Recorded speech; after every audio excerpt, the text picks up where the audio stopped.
So, in All-Star Tower Defense, buffing is extremely important for all content.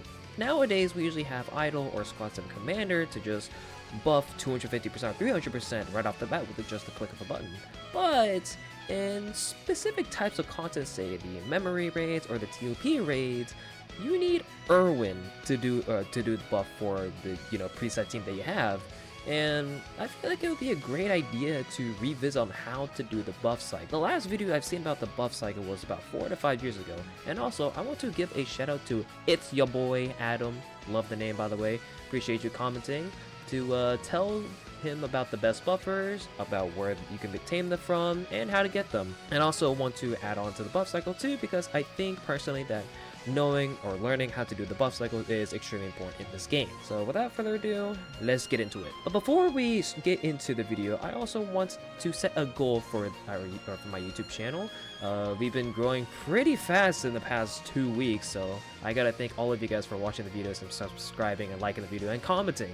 I do want to set a goal though. If we can get to 500 subscribers by the end of the year, that would be amazing. I appreciate you guys all for watching this video and the past videos that I've made. I've never had this much amount of views ever, so I greatly appreciate you guys. But yeah, let's get into the video. Let's do it. Alright, so here we are. Now I will first show you how to do the buff cycle.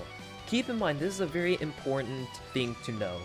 Orbs actually increase the buff, or like the buff amount for, like, say, Irwin, for example. So if well, let me get a start first. So let me explain to you first, before I explain how the orbs affect the buff, like, stats on, let's do the buff ritual, shall we? So it doesn't really matter where you place them, as long as the Irwins are in range. So like you could place them like close together in like a square, or you could do, if you want, more range to buff your units, you could place like 2 Irwins here in a line and then 2 Irwins here at the edge of the range. So you can place 2 sets of Irwins.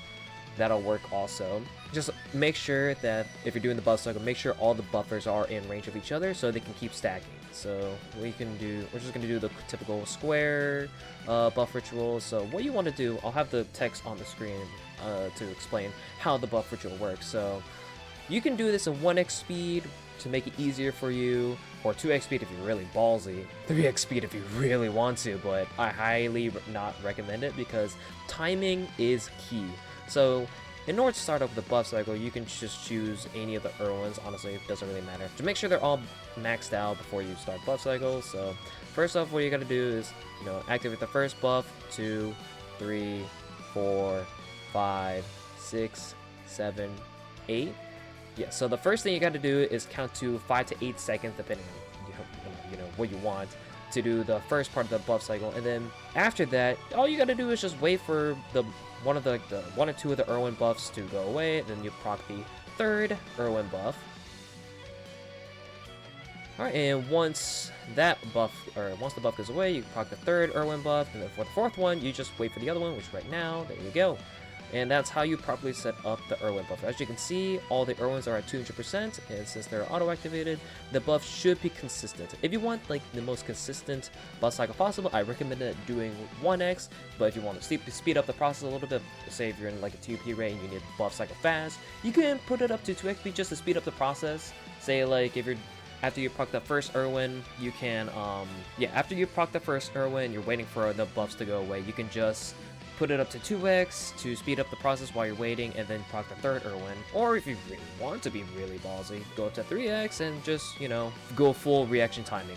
Anyways, that's how you do the buff cycle. And the reason why earlier I said that orbs are actually very helpful for the buff cycle is because the bomb orb, for example, which boosts initial spawn damage by 30%, it actually affects the buff stat too. I don't remember the exact calculation of the buff stat, but that the orb gives to Irwin, but it actually increases the number. So if you're trying to like set up the buff ritual and you're kind of in a bit of a pickle, you can have the bomb orb equipped on Irwin to give the units a little bit more damage than usual while you're setting up the buff ritual.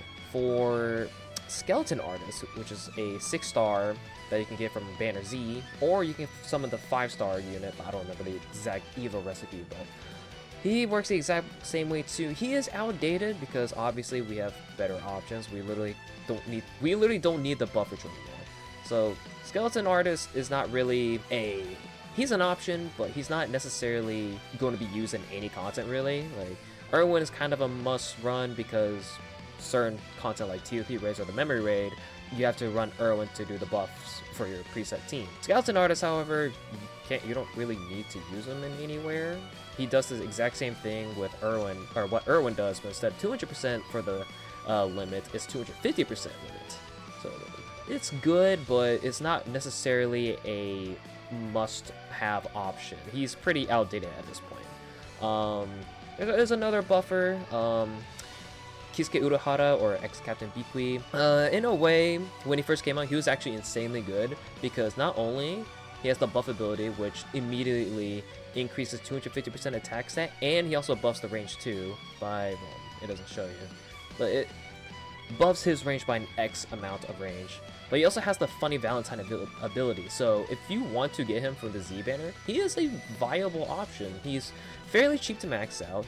Well, not fairly cheap, but he is, compared to other units, like more cheaper to max out, and you can actually place multiple of them. So you can place like 8 of them, just keep the buff cycle going, and all you gotta do is just click the buff ability. That's all you gotta do. And if you're, if enemies are about to reach your base, you have the Funny Valentine ability, and then it prevents enemies from entering into your base. So he is actually a pretty solid option for mid-game players. So if you see Kisuke on the banner, you could go pull for him. He is a solid option for mid-game players. Now, for the next two, Idol is essentially you must summon for her. You have to summon for her. If you see her on Banner Z, you must summon for her. She is so freaking good because she can farm you money, and on upgrade 8, it says 278%, but the maximum is 250%.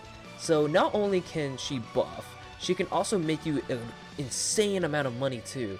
So like she's pretty much a 2-in-1 unit. So if you're doing a progressive content like raids, for example, Idol can be really handy in there. So you can essentially run double farms. So you can run Pizza Girl or Speedwagon with Idol, and Idol can keep your units buffed so you can not die, as well as making money as well. So she is a extremely great option to buff / make money for you. So if you see her on Banner Z, which is extremely rare, but hopefully she appears on Banner. I don't know when the last time she appeared on Banner, but whenever she does, go summon for her. She is a must run. And now lastly, well, in my team that I have, is the most recent character that came out in the most recent update, Squad 7 Commander. He's also a very, very great buffer. He's probably the best buffer in the game in terms of just being a banner unit. So in order to get the buff, you just need to go to upgrade 5, which is pretty cheap.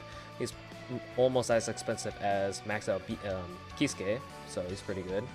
But he, instead of a 250% damage buff, he also buffs 300% damage buff, as well as buffing everybody's range as well. So not only is he fairly cheap to upgrade to get his buff abilities, he's a 300% buffer. So that's like the highest buff stat that we have. So he is an amazing buff unit. He can also attack as well, 12.5 million damage with the auto buff. So he's actually in of himself a very good character. All you got to do is just summon for him on the Z banner, and then boom, you got him. So yeah, Squad 7 Commander, an amazing buff unit. If you see him, must summon, but you probably want Idol over him just because of the fact that she also farms as well. So what you could do is, have like 1 DPS or 2 DPS, Squad 7 Commander, 2 farms with Idol, or Pizza Girl, or Speedwagon, whatever, and then 1 utility unit like Blackbeard. So yeah, that's all of the buff units that I want to show you on the team. I also showed you about the buff cycle or buff ritual as well. Buff ritual is very important if you want to do the memory raid or the TOP raids, because you literally cannot beat the game, or you literally cannot beat those raids without the buff cycle. Well, technically with the memory raid, you physically cannot solo it. Even if you have like everything set up, you literally cannot solo it. But TOP raids, you can solo it. Just make sure that you know how to do buff cycle. There are some other units I do want to highlight that I don't have at the moment, so give me 1 second. Alright, so I'm on the wiki here, and I want to highlight 2 units. One is obtainable currently, and the other one is unobtainable. But the first unit I want to highlight is Leafa, or Speedaholic Enchanted. She's obtainable as a 5-star unit on, I think, the Y and the Z banner. I don't think she usually appears on the X banner, because that's like the beginner banner. But if you evolve her, which is really hard, because you have to do the memory raid to evolve her, which is impossible to solo. But if you do have her evoed, her ability is that she buffs all units in her range by 300%, so kind of the same thing, or pretty much the same thing as Squad Civ Commander. She's actually pretty good, because she also has heal hits, so based on the amount of damage she does to enemies, she also heals the base HP by the same amount. So she can be a really great option to not only buff your units, but to supply your base with even more HP. So if you have any leaks, Speedaholic or Leafa can just do damage to enemies and heal your base by X amount of HP. And the other unit I want to highlight who is unobtainable is Yhwach or the Almighty. He's only available on the Star Pass for like 3 years ago, I don't remember when, but he's an amazing buffer unit.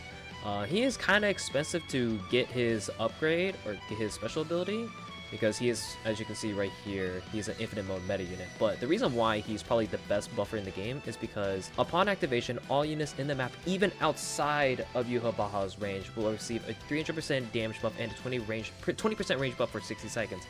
And the cooldown of this ability is also 60 seconds, so you can just have this ability on auto activate, and you can just have the buff constantly going without no like stutters or no buff, like no stop buffing in between. It's just constantly going. That's probably in my opinion, Yhwach is probably the best buffer in the game, but since he's unobtainable, there's not many people that has Yhwach. So yeah, these two are the units I do want to highlight. Leafa is really good because of her base HP or base HP healing. The Yhwach is just probably the best buff in the game. And that's gonna be it for today's video. Hopefully I explained well how to do the buff cycle. But if you don't really understand it, I do have the text on the screen. So if you want to go back on the video to, see the text again on how to do the buff cycle, you're more than welcome to. And please subscribe to the channel, leave a like, comment down below what you guys want to see next. Can we get to 500 subscribers by the end of the year? We're about 146 subscribers away, so please subscribe, please, that would be greatly helpful. But anyways, thank you guys for watching. That's it. See ya.